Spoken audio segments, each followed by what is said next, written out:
अरविंद अकेला कल्लू है,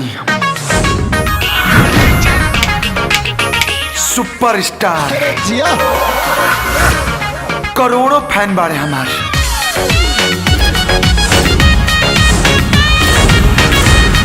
जब हम बोली ना तो न्यूज के सुर्खी बन जाला, जब चली ना तो सैकड़ों लोग सलाम ठोकेला। यही से बाटे कलुआ के चर्चा पूरा यूपी बिहार में झलू।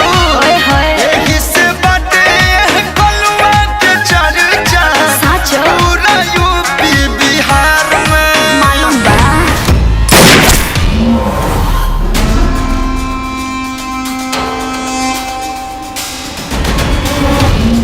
मन त करता तोरा देह में इतना गोली दागी कि खून की जगह बारूद बहे लगे। शॉट कब कट हुआ पता ही नहीं चला। पता तो मुझे भी नहीं चला। नकली प्यार करते करते कब असली कर बैठे। सिकिया कहलिकिया से दिहलु का जरावा, लाले लाले ओठ चोट मारेला जियारावा, छुनुर छुनुर बाजेला कमर में कर धनिया न दुनिया जब से पेनहलु। ना तो ज़मीन के लिए है और ना आसमां के लिए, तेरा वजूद तो है सिर्फ एक दास्तां के लिए। हमार दूल्हा ना मिली ना मिली तो भैया काहे कहा था कि भूल जा, भगा दे भैया के, भगा दी। ये तरह के केस में साइकोलॉजिकल इफेक्ट बहुत काम करेला। सूरज होखे चाहे चांद, अपना बिटिया के खुशी खातिर आसमान लिया के रख दे हम अपना बिटिया के कदम में। तो दोनों नहना जैसे भरल भरल झील बाटे हो, तुहर शब्द से बखान मुश्किल बाटे हो। बड़ा भाग हमारे जे तू हमके मिलल बाड़ू हो। जान मारे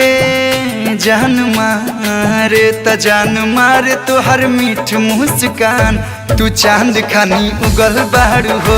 हमके सिर्फ कल्लू चाहिए, उहो सही सलामत। कीमत बोला।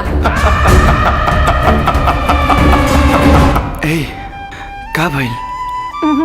कुछ ना, तोहार धड़कन सुनतानी, एमे हमार नाम गुंजता। चुम्मा जब दोगी मजा करोगी तबे बनोगी लड़कोर जी। सुनो चुम्मा जब दोगी मजा करोगी तबे बनोगी लड़कोर जी। केहू के डरा धमका के अपन काम करावल, केहू के गोली मार के जान लिहल बहुत आसान होला।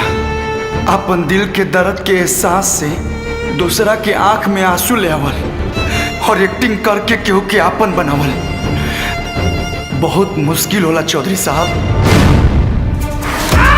न वफा के लिए तू है न ईमान के लिए तू है, तू तो साला सिर्फ शमशान के लिए है।